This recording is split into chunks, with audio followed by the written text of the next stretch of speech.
Good morning, everyone.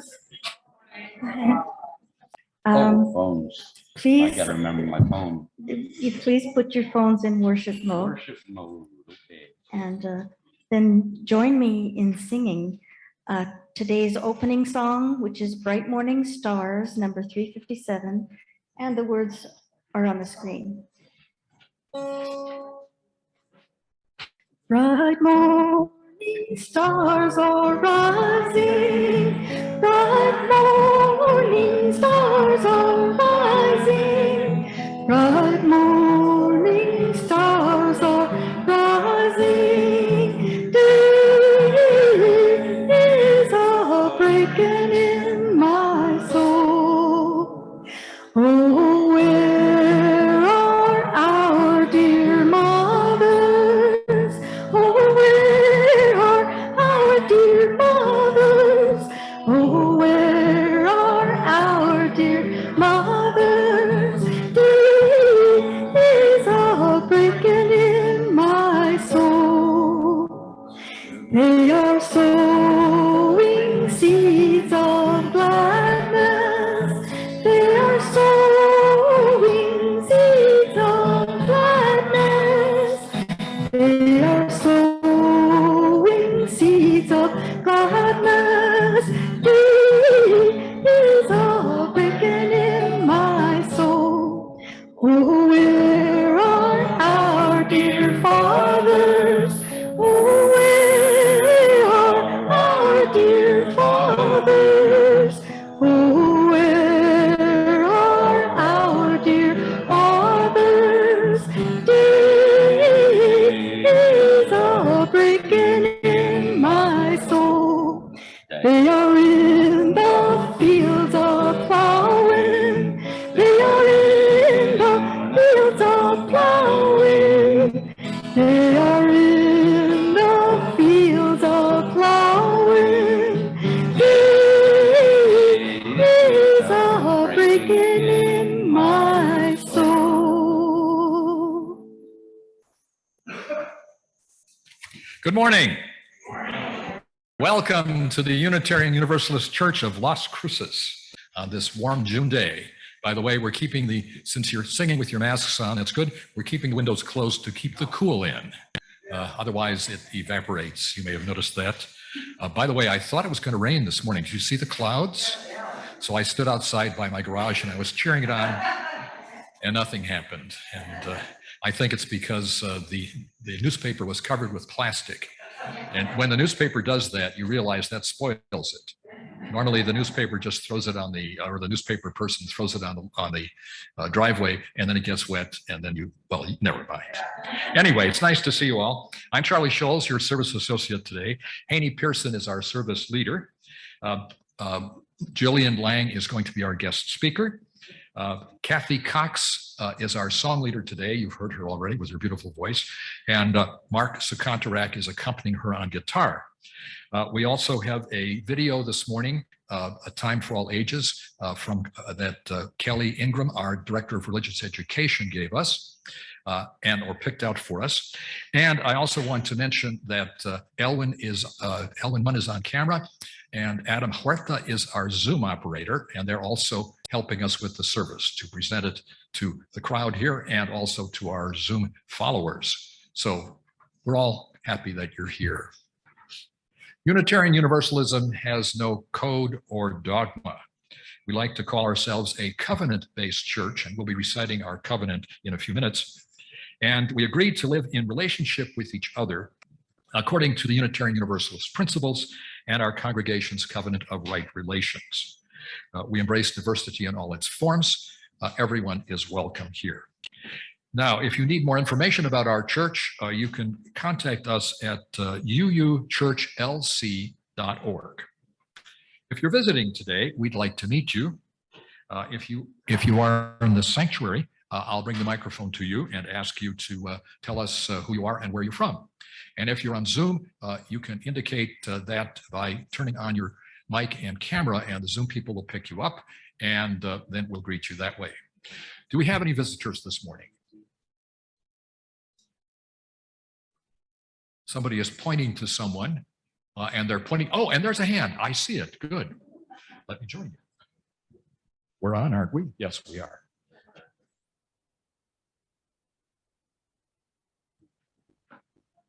Hello. Hi there, I'm Cathy. I'm from Las Cruces. Oh, welcome. Nice to see you. Okay. And thank you for pointing. Any other visitors today? Adam, do we have any visitors on Zoom? Doesn't look like it. Okay. Well, I have a couple of announcements. Let me shut this off then.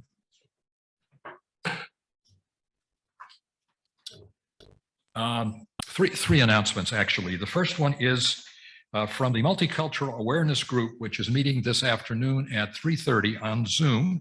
There's a change of speaker. Ismael Camacho, staff attorney at the New Mexico Legal Aid, will join our own Rosemary Sanchez to talk about the lives of farm workers in New Mexico. Okay. And that's at 3:30 this afternoon. That's on Zoom. And there should be a notation on your either order of service or the one that's online. Okay, there's a memorial service for John Northcutt, who died a couple months ago, actually. It's scheduled for Saturday, June 25th. That's this coming Saturday at 4:30 right here in the church. And there'll be a reception to follow. And finally, this request from the office. Please do not respond to any requests for money, gift cards, Apple cards, etc., from anyone claiming to be a member of this church. This is a scam, and no one in our congregation will email or text you asking for these items. If you're in doubt, please call or email the church office at 575-522-7281 or office at uuchurchlc.org. Cautionary note. And finally, we are having coffee today.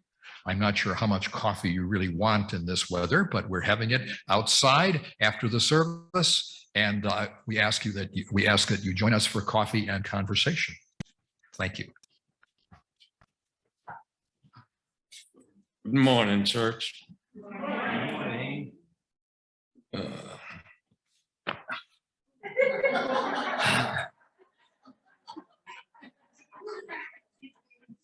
You?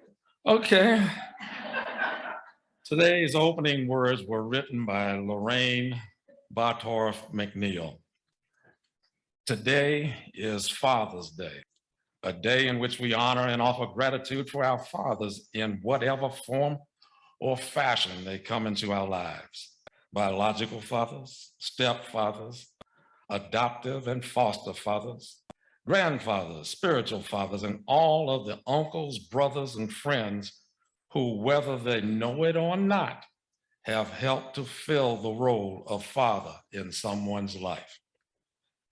We are shaped by their presence and their absence, by how they choose to act and when they abstain, what they say and when they remain silent. Let us remember today and always the impact that these people have on us as individuals and as a community. And let us also remember that this relationship is not one-sided and that we as a community are called to support and empower the fathers of this world, no matter how they came into their roles and regardless of their relative successes or failures. Let us raise up their triumphs and let us have the grace to forgive them for all too human failures. Let us love our fathers and each other. Come, let us worship together. As I was preparing my portion of the service the other day, I came across something online from the UUA. This is written by Jessica Starr Rocker. She's the UU minister at the Kitsap UU Fellowship in Bremerton, Washington. She writes about attending church with her father when she was a little girl and looking at his hands, which she said were cut and scarred by the hard work he did to support our family. And she felt that this is how he expressed her love his love to her. That got me thinking about the time my dad took me to his factory the first time. He wanted to show me something special that they were making. And it was a train that was being made for a Chicago department store to be used at Christmas. And they hung it on a monorail and it circulated around the Christmas display. And I remember sitting in it. It was a little small for me, but it was a kiddie train. It's cool.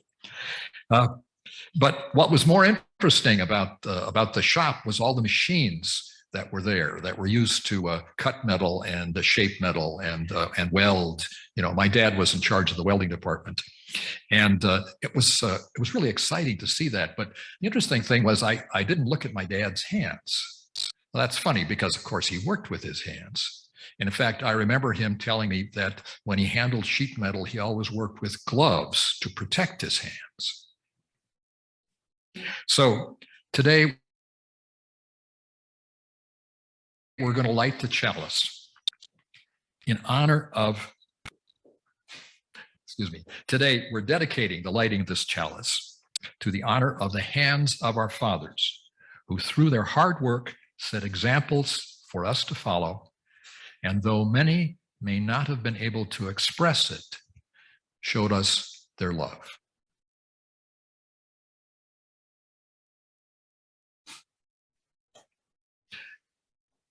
Would you please rise in body or spirit as we recite our covenant, and then stay standing for the singing that Cathy will lead us in of the doxology in English and Spanish. Love is the doctrine of this church. The quest of truth is our sacrament, and service is our prayer. To dwell together in peace, to seek knowledge in freedom, to serve others in community, to the end that all souls shall grow into harmony with creation. Thus do we covenant with one another. Cathy?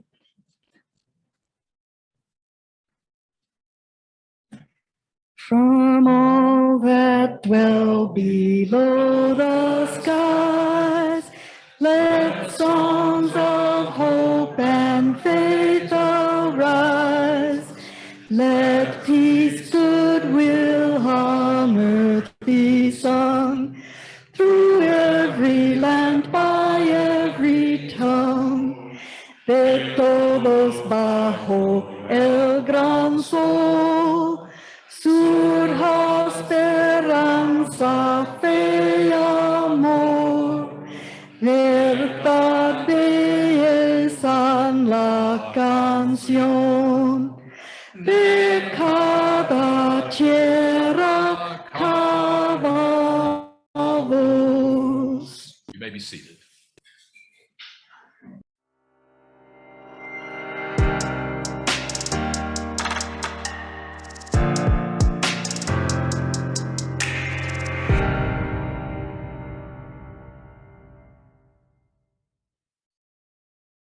Reading Pioneers is proud to present The Night Before Father's Day by Natasha Wing, illustrated by Amy Wummer.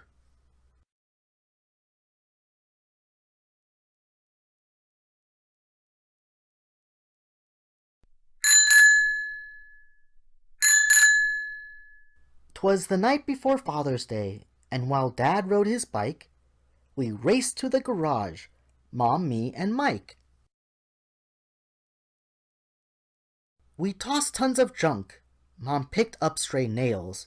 We stacked towers of paint cans and white plastic pails. On hooks we hung cords, hoses, and wires. Mom put away ladders and bicycle tires. We swept out the cobwebs and scrubbed up oil spills. Set up Dad's hammers, screwdrivers, and drills. After washing the car, we polished it up. Then inside we left Dad a new to-go coffee cup. Mom eyed the dipstick. Yep, it's a quart low. So she poured in more oil. Now it's ready to go. Exhausted, we nestled all snug in our beds, while visions of Father's Day danced in our heads.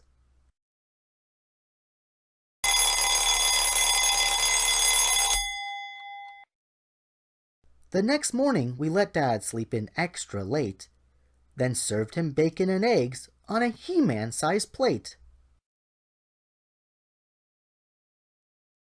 Happy Father's Day! We shouted and gave him our card. He laughed when he read it. So did Mom, just as hard. Now get ready, Dad, for the biggest surprise. They're right, said Mom. You won't believe your eyes. We blindfolded Dad and led him outside. Look what we did, we said, beaming with pride. When what to his wondering eyes should appear but a man's dream garage, Dad smiled ear to ear. His tools all so handy, his workbench so clean. It was the neatest garage that he'd ever seen. Guess what, Dad? I said. There's still one more treat.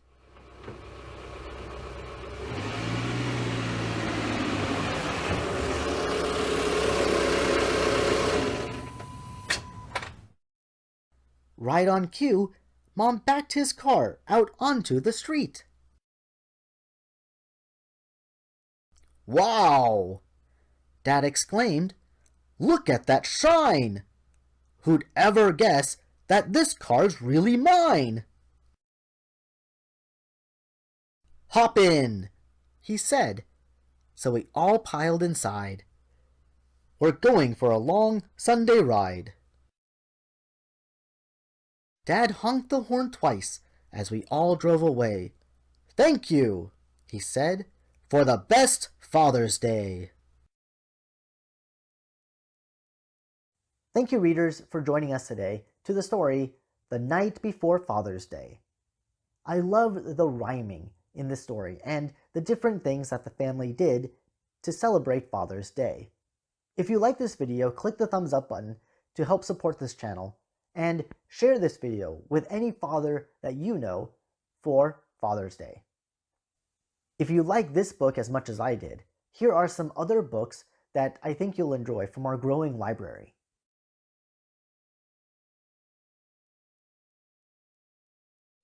However, this video is coming to an end. So, until next time, I hope you guys have an amazing Father's Day. Bye-bye. Please join us in singing "Oh Freedom," number 156, hymn number 1, and the lyrics should be on the screen.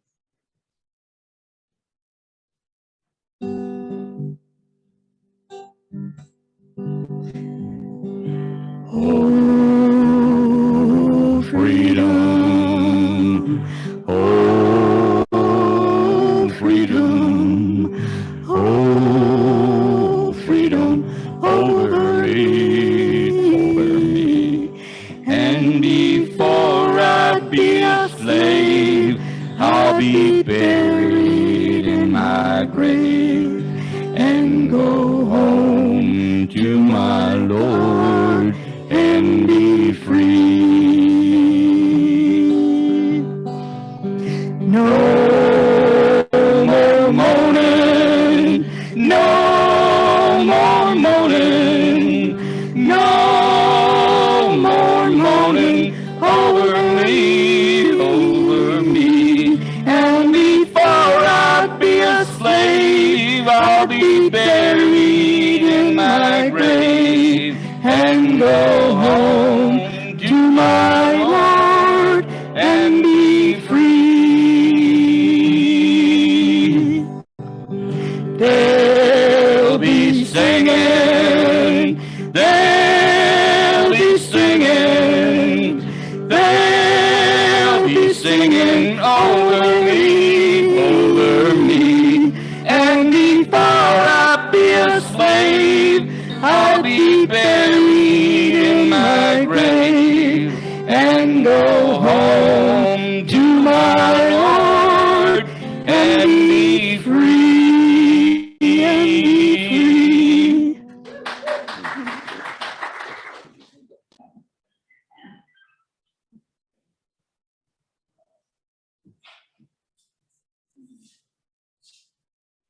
today is also Juneteenth National Independence Day, a celebration of the June 19, 1865 public reading of the Emancipation Proclamation in Galveston, Texas, by Union General Gordon Granger. This act proclaimed the freedom for enslaved people in Texas, which was the last state in the Confederacy with institutional slavery. This is a far cry from the connotative meaning Juneteenth had when I was growing up in Virginia during the 40s and 50s. Juneteenth was slang for a day that never comes. Haney, when are you going to finish this job? I figure around Juneteenth.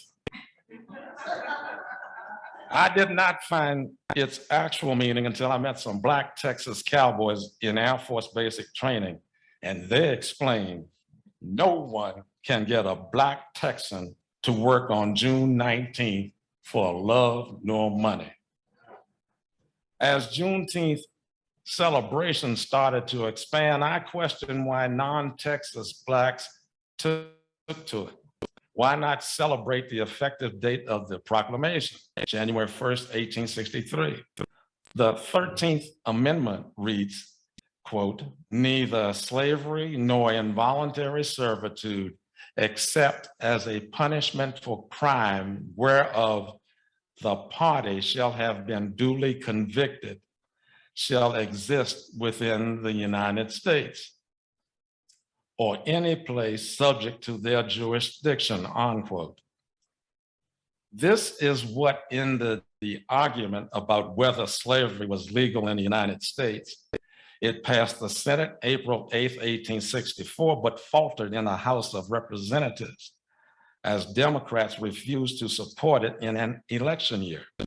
They passed it January 31st, 1865 in the new session, and the amendment was ratified on December 6, 1865. Any of these dates seem reasonable for celebration, but June 19th, 1865 is the day selected as the day for Black freedom. In 2007, in a service I led, I wanted to make the point that the Emancipation Proclamation did not actually free anyone when it was issued January 1st, 1863. Look, at the start of the Civil War in 1861, there were 19 free states and 15 slave states. 11 of the slave states seceded from the Union. The remaining 4 became known as the all-important border states, and no slaves were free there. Despite its expansive wording, the Emancipation Proclamation only applied to the states that had seceded from the United States, leaving slavery untouched in the loyal border states. It also expressly exempted parts of the Southern Confederacy that had already come under Northern control. Most important, the freedom it promised depended upon Union military victory. Although the Emancipation Proclamation did not end slavery in the nation, it captured the hearts and imaginations of millions of Americans and fundamentally transformed the character of the war. After January 1st, 1863, every advance of federal troops expanded the domain of freedom. Moreover, the proclamation announced the acceptance of Black men into the Union Army and Navy, enabling the liberated to become liberators. By the end of the war, almost 200,000 Black soldiers and sailors had fought for the Union and freedom. The holiday is considered the longest running African-American holiday since 1866, actually, and has been called America's second Independence Day. The reason for all of us celebrating this particular holiday was stated very well in a June 11th, 2022 opinion piece in Bethesda magazine by Jamie Boston and Kenna Barrett. Juneteenth celebrates the end of slavery across America. Why should Kensington, a small town known for antique shops, take on this holiday? Our theme is acknowledging our past and charting our future. Seeking a better future for his children is what inspired organizer Jamie Boston to approach the Kensington Racial Justice Committee to turn his family's backyard celebration into a town-wide event. To the first half of our slogan, Juneteenth is a time to acknowledge the past. While most Americans think that the Emancipation Proclamation freed all enslaved people, in fact, it was a political instrument that outlawed slavery only in the rebel states. Slavery in Maryland dragged on until 1864. And as our Racial Justice Committee's History Project found through state archive records, at least one family was apparently enslaved in Kensington right up until Maryland's emancipation, the Brazil Brown family. So we observe Juneteenth to acknowledge that slavery was a part of our local history, to commemorate the emancipation of the Brown family, and to honor the lives of unknown others who lived here in bondage. The proclamation served as the basis for Constitutional Amendment 13 that abolished slavery in every state in the Union and its territories. However, over the years, the Emancipation Proclamation and Juneteenth have come to stand for freedom from slavery and involuntary servitude. And that is its meaning today.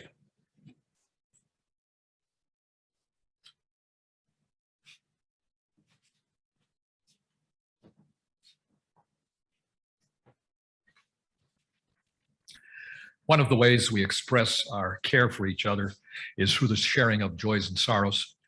Another way we do it is by lighting candles and saying silently to ourselves about the joys, the sorrows, or the concerns we have. We have a sorrow that was sent in. That was to the office this week. It was from Bob Severance, who talks about his back problems. And is Bob here this morning? There he is. Okay. Thank you. So your hopes and prayers are with him. He has, excuse me, he has, as he told me, some serious back problems, and they're going to go to work on those. Today, though, we'd like to do a candle lighting, but I want to change it a little bit. What I'd like to do, if you come up and light a candle, this time I would like you to say the name of your father or of the person you think of as your father. Let me.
A Father's Day Prayer by Reverend Kirk Lodeman Copeland. Reverend Lodeman Copeland retired from professional ministry and is church administrator at High County UU Fellowship. Let us praise those fathers who have striven to balance the demands of work, marriage, and children with an honest awareness of both joy and sacrifice. Let us praise those fathers who, lacking a good role model for a father, have worked to become a good father. Let us praise those fathers who, by their own account, were not always there for their children, but who continue to offer those children, now grown, their love and support. Let us pray for those fathers who have been wounded by the neglect and hostility of their children. Let us praise those fathers who, despite divorce, have remained in their children's lives. Let us praise those fathers whose children are adopted and whose love and support has offered healing. Let us praise those fathers who, as stepfathers, freely choose the obligation of fatherhood and earn their stepchildren's love and respect.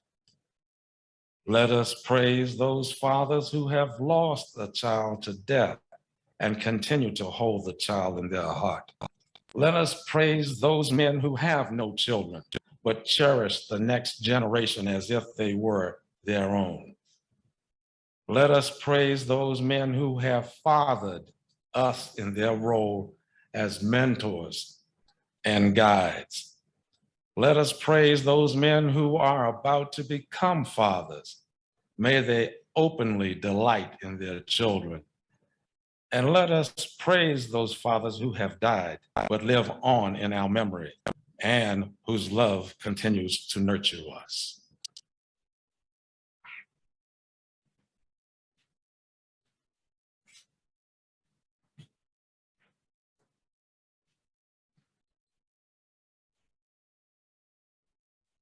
Good morning, church. Can you hear me okay? Yes.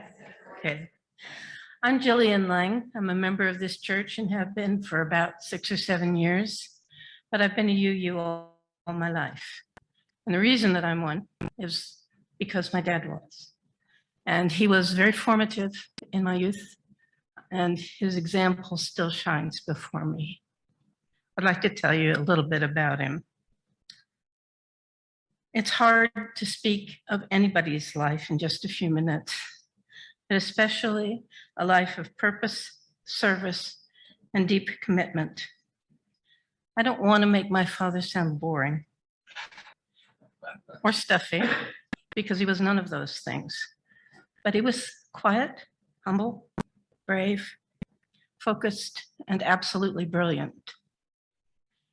He could talk as easily to an ambassador as he could to a farmer. And he was a farmer. He was a world-renowned plant geneticist. He was focused on ending, or at least mitigating, world hunger. Not to put too fine on a point on it, he was a great deal more than that. Let me tell you a little bit about his life. He was born in 1921 on a little, well, it's not that little, 160-acre farm in rural Illinois on a hilltop. I know Illinois isn't very famous for hilltops, but this was on the top of one. It was on top of a moraine, which my father told me many years later, because he knew everything about everything. And he grew up without a mom and went to a one-room schoolhouse. There were between 12 and 20 kids in his school at various times. He left that school early and went to college. And he left college early because he graduated at the age of 19 as valedictorian of the University of Illinois. He was pretty bright. When he turned 20, which wasn't too much later than that, he took up his waiting commission in the cavalry of the United States Army. What he did after that is pretty remarkable and is going to take the majority of the rest of what I got to say. But he was sent pretty immediately to North Africa to fight in the desert against Rommel. And if you want to watch something that is just breathtakingly scary and amazing, you should view the History Channel's Timeline. The episode is called The Desert Fox, how Rommel was outsmarted in North Africa. Anyway, my father started in the cavalry, but he almost immediately was switched to military intelligence. He worked on the Enigma project in North Africa, relieving Malta, misdirecting troops from the German onslaught and the Italian bombings and what have you. He was deeply involved in that effort during his entire time there. And interestingly enough, I have a friend, a dear friend who's living with me right now, whose family is from South Africa, and she's a British extraction, as am I. And she said, the men who fought in my family never spoke of that time. It was too traumatic. And I said to her, my dad never did either. Everything I know about it, I have gleaned either from chance remarks or from conversation around that time. But my dad, like most men who have served actively, doesn't or didn't dwell on it. It was not something he talked about. But when he was done there, he didn't leave the military. He went to Great Britain. Now, nobody knows exactly what he did there. There's a lot of speculation about it in my family. But one of the things he did do was that he met my mother and married her, and I was born in that union in Great Britain. And when the war ended, he took us back to the United States. And we settled in Washington, D.C., and he went to work for the Pentagon. Then he stopped working for the Pentagon, or it seemed like that, and we moved to Illinois again. And my father completed his PhD in agronomy and, quote, settled down to a life as college professor, which I have to tell you, I strongly suspect was a cover, because I don't know of any college professor who took that many 2 or 4 year sabbaticals in hotbeds of political oppression and places like that. And he took his family with him. So that was how I grew up. On the one hand, we would go to Florida in the wintertime, which I thought was really cool, and little did I know that, he was disappearing and running off to Cuba to have a look around. Things like that, that's kind of the way I grew up. But as far as I know, his military duties never ended. He was a colonel in the Army as well as a college professor. And I remember once, one of the very few times he ever spoke of any of this, because he was just dead silent on the subject. And so was everyone around him, by the way, including his kids. We learned very, very early that we just didn't discuss our dad with anybody. We just didn't. But I had bought some land in California and I was going to put in a vineyard. And so my dad came down to have a look at it. And he kind of blurted out, he said, "We trained here." And there are bits of California that look an awful lot like North Africa, let me tell you. So that was one time. The other time that I ever heard him refer to his military service was when he was joking with a colleague, and he didn't know I was listening. And he said, "Yeah, North Korea." But the third time they threw me out, they said, "Don't come back, we'll just shoot you." Anyway, I want to end this, believe it or not, with 3 tiny little episodes that embody my father to me. The first one was when I was really small. Suddenly, in our little 2-story house, it was not big at all, but it did have a basement area. There was a young couple, And I thought that was really cool, you know, as a kid. And I would run downstairs and they would feed me exotic food. And I just thought that was wonderful. And I still had a love for that cuisine in this day and age. And it was Japanese. You've got to understand this was in the Midwest and it was right after the war. My father just simply said to us, they're family. The second episode was when I was about 16, maybe. And my father, of course, as a college professor, had a lot of graduate students in and out and stuff like that. And we came into contact with them because it seemed like they were always over at the house. My mother was an excellent cook. I think that had something to do with it. But one of them I found very annoying. You know, he was kind of crude and he spoke with a very odd accent and he was, you know, and he kind of hung around me and I was just at that boy stage still, you know, and I complained to my dad about that. And he said, I have only one thing to say to you. He's a Holocaust survivor. He was in a concentration camp. He lost his entire family and you will treat him as your brother. And the third thing was long after my father retired, if he ever did. That's up for debate. But he had moved to the state of Washington because my mother could not tolerate the heat and what have you of the Midwest. So she longed for Great Britain, which is, you know, cold and wet. You know, look at the weather there right now. And my father had obliged. But he was still doing things like seed trials for a burpee, you know, and things like that. But he also decided, because he was bored, that he was going to raise oysters in the water off their property, which looked out across to Mount Rainier, and it was glorious. But so he raised oysters. And the local native tribes discovered this and came to him and talked to him about it, and were so impressed with his knowledge and his clever ways of doing things that they inducted him into their tribe, which took him essentially full circle because he looked like and believed that he was Native American. And there is decent evidence for some of that claim because he was black-haired and red-skinned, but he had blue eyes, which I've inherited. He says they're hunter's eyes. And the family story around that is that in the generation before my father, there was a young woman who had been sent to one of the Indian schools, and it was a Unitarian school.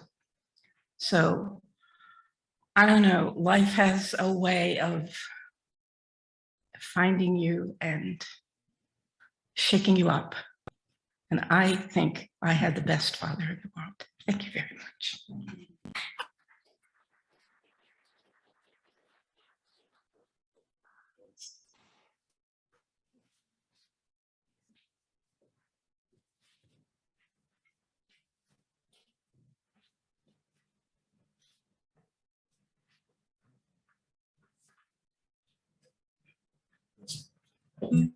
Please join us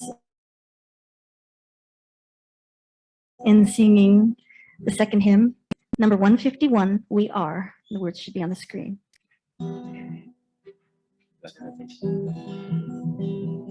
For each child that's born, a morning star rises and sings to the universe who we are.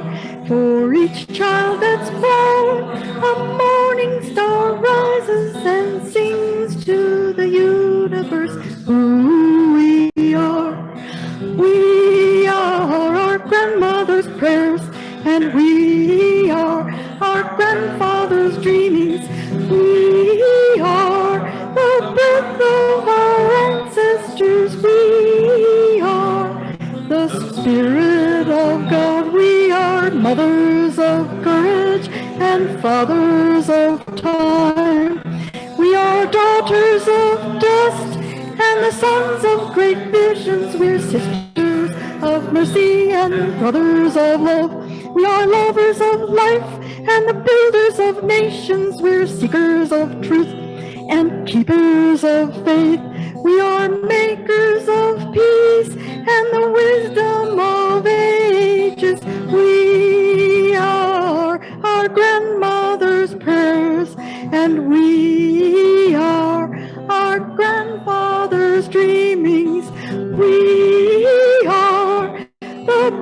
of our ancestors we are.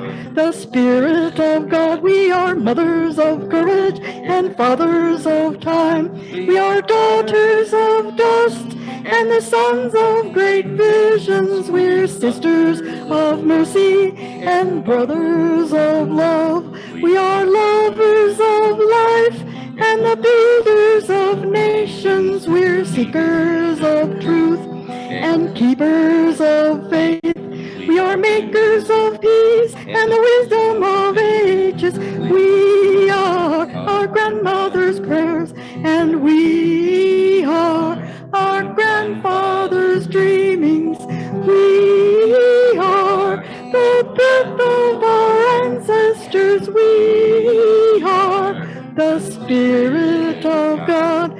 For each child that's born, a morning star rises and sings to the universe. Ooh, a morning star rises and sings to the universe. Who we are. For each child that's born, a morning star rises and sings to the universe. Who we are. For each child that's born, a morning star rises and sings to the universe. Who we are.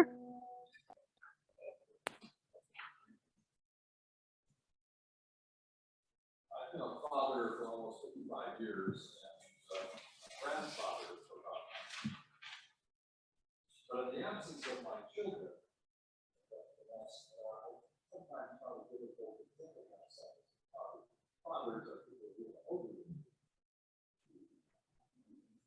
Well, after the death of my father in 2001, I became more comfortable. So today I'd like to talk about Christmas of 1954, when I was 13 years old,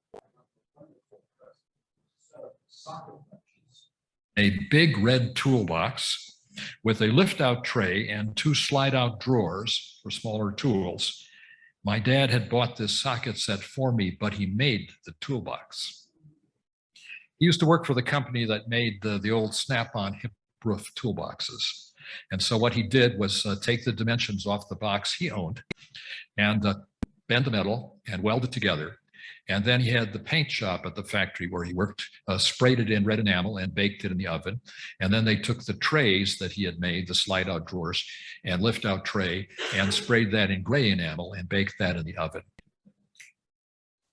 I still have that toolbox. I still have most of the tools from that set. In addition to this, my dad took an electric scribing tool and put my initials on everything. Cool. After Christmas, we went down in the basement of our house, and my dad remodeled the old play area that I had. There was a bench in there, and he put a vise on it and then gave me some tools and made it into my workspace. I also remember my mother bought me a coverall so I wouldn't get my clothes dirty. She was that way. With the money I got for my birthday in January, I bought some open-end wrenches and some box wrenches, and I still have most of those as well. It was the start of my fixing things. My father was my mentor in this. He was a great inspiration. When I was a kid, I thought he could repair or build anything. He built his own workbench and made a shop for himself in our old coal bin down in the basement. When I was 6 or 7, he built me a complete gas station. This was an office and a grease rack and a tow truck and a pump, with a canopy on it, and a what do you call it, billboard, all in the set. I had it until a few years ago, and I gave it to my grandson. Passed it on. He remodeled the house from top to bottom. I remember, I was probably 7 or 8 years old. He and my mother stripped all the woodwork in the house and bleached it and then revarnished it. A huge job. The house was built in 1912, and this would have been about 1948, I think. And when my sister sold the house in 2011, it still looked great. The woodwork just gleamed. He was also a great cleaner. He taught me how to clean things. When he would clean his car, for example, he would not only wash it, but he would wax it, and then he would vacuum the rugs and clean the windows and so on until it shone. Another time he worked on the foundation of the house. It was crumbling in one corner. And so he raised it up and he poured a new piece in the foundation. He was amazing, just one of those guys who worked with himself. When I got my first bike, it was a wreck sitting in my uncle's garage, and we brought it home and cleaned it up, and he put it back together for me. And when I rode hard, as I always did, and broke things on it, I would bring it to his workshop, and we'd put it back together. But as I said, he loved to clean things, and he showed me how to do that, how to work in the house. And I remember replacing the storm windows in the springtime with the screens. Initially, I would hold the ladder for him, and then later I would actually go up on the ladder. He taught me about climbing ladders too. He said, never look down. And I thought, oh, okay. And so to this day, when I'm climbing a ladder, I look up. And when I'm climbing down, I look straight ahead and do one step at a time. Because if you look down, it looks awfully far down, right? Especially when you're a little kid. Anyway, he also taught me how to mow the lawn and how to shovel snow, thrilling, and how to keep things neat around the house. He was big on that. And he taught me how to paint. I remember when I was little, in fact, there's a picture in one of my albums of me sitting down beside the picket fence that we had on the north side of the house, and I'm painting it with gray paint. And later when I was 12 or 13, I painted the garage. We had a 2-car garage at the back of our property, and I painted the outside of that. I was very proud of that. But he wasn't a drudge about work. He liked to play, and he liked competition. For instance, he taught me how to make snowmen. And we have a picture again of a wonderful snowman that I think we made together, though he may have done most of it himself. And he put the coal for the eyes and a carrot for the nose and the helmet on the head. It was really a cool snowman.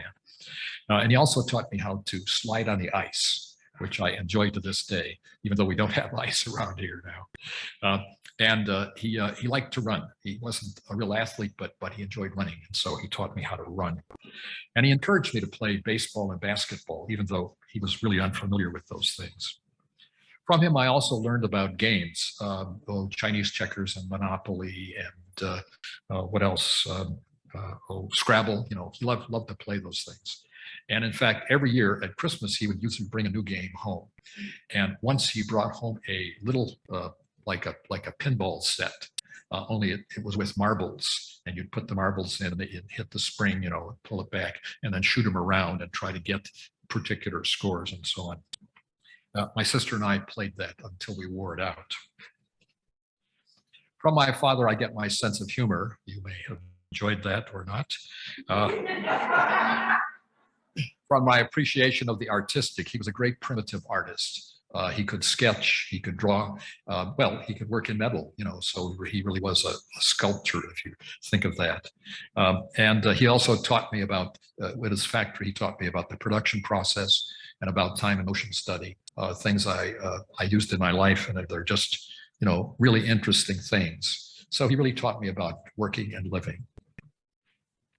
I don't claim my father was a perfect person. As I grew older, I realized that some of my attitudes toward authority, for instance, were things that I had gotten from him. And I also learned that I had to think for myself about these things. I didn't have to be what I was like when I grew up. And I remember that we split as adults on issues like politics and religion and abortion. But I also remember that my father was a promoter of what I would call equality. He had several jobs as a foreman and a superintendent in factory work, and he always promoted the people who were good, hard workers. It didn't matter whether they were black or white. All of his men, I remember when I worked at the factory as a college student, they all respected him. They all liked him very much for that. I never heard him tell a racist joke or a sexist joke, or even jokes that put people down. He just didn't do that. At my father's memorial service back in 2001, a number of people I didn't know came up and told me how much they had admired him. I was very touched. I don't know if you would call my father a great man, but he was a good man.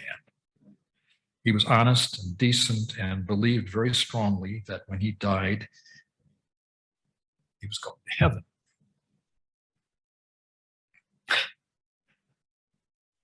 I think he's probably there fixing things.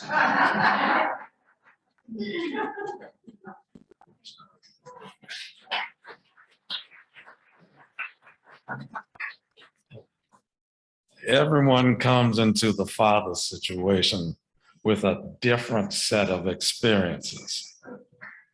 Frankly, I had avoided the situation as hard as I could.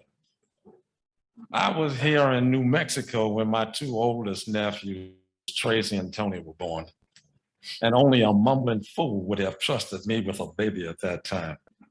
I should have been home when my nephew Chris was born, but I do not remember the event. I remember seeing him as an infant, but never had any responsibility in taking care of him. In mid-1970, I met a very recently widowed lady, and about 6 months later, I met her son. He took one look at me and burst out crying. About 2 years later, the lady and I started dating, and I began to develop a relationship with her son, but not as a father figure. About 2 years after that, the lady and I were married, and the relationship with the son began to change.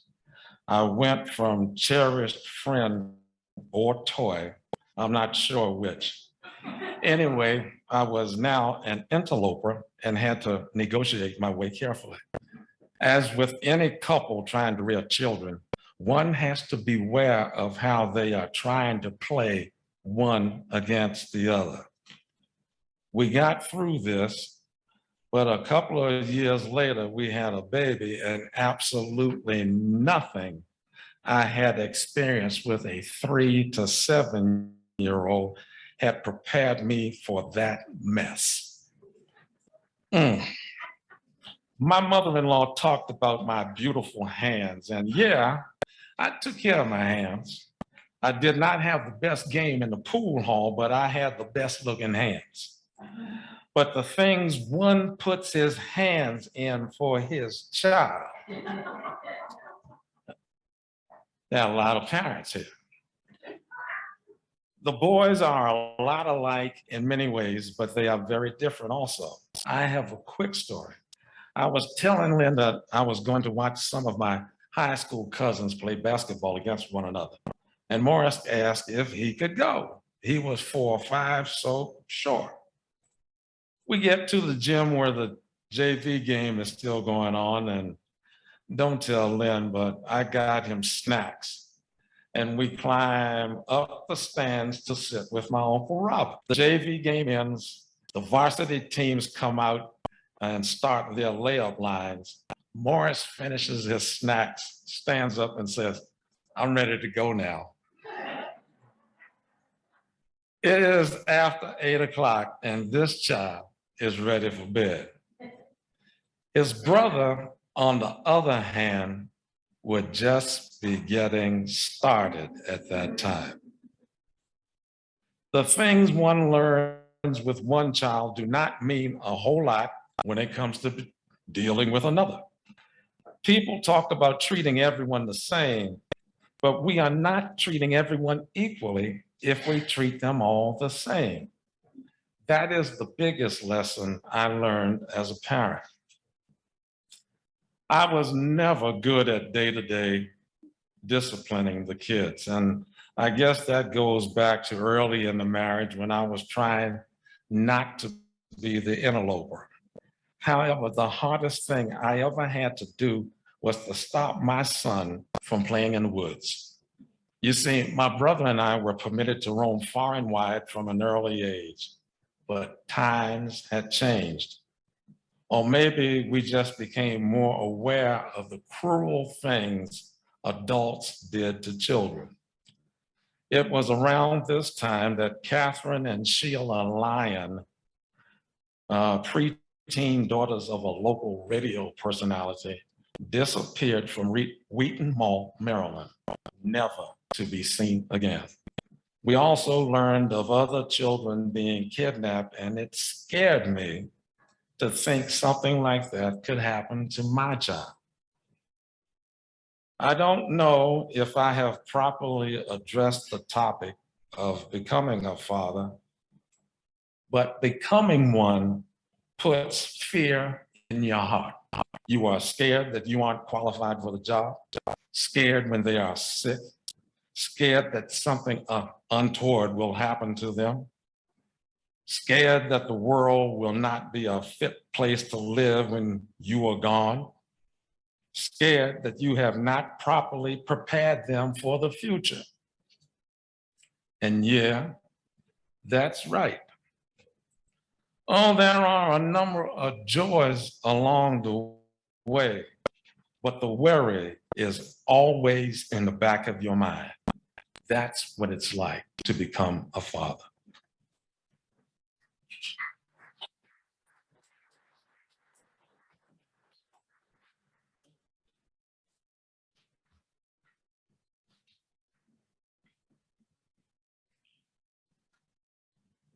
Usually at this time in the service, we talk about your gifts supporting the work of the church and about your giving to our Change for Change program, which this quarter benefits the Lutheran Family Services, who help with the who help with refugee settlement here in Las Cruces. But I want to mention a special need we have at the church right now. If you've been in the RE building, you might know that the air conditioning is not working. We got an estimate on the work to repair it, and it'll cost approximately $2,400. That'll come out of our operating funds, of course. Nevertheless, I'm asking you to please give generously this morning. And for you members on Zoom, the information on the screen will show you how to donate. And there it is, I hope. All right, you can come forward.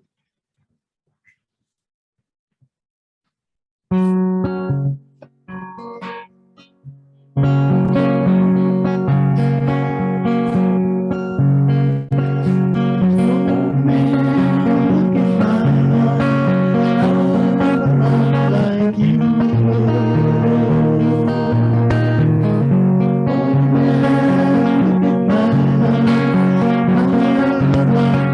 you.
The closing words inspired by our ancestors are by Leah Derlin Jones. She is a lifelong UU serving as Minister of Faith Development in the UU congregation of Charlottesville, Virginia. For those who came before us, we offer gratitude and thanks. May their memories be a blessing. May we feel surrounded by their love as we go forth from this time and place. Let us be inspired by their courage, their wisdom, and their dreams. Let us honor them by doing the work of living boldly, loving mightily, and creating heaven on earth. Amen and blessed be. You want me to do it? Yeah, I'll take it. Right. Please join me in reciting the words to Extinguishing the Flame, which should appear momentarily on your screen. There we are. We extinguish this flame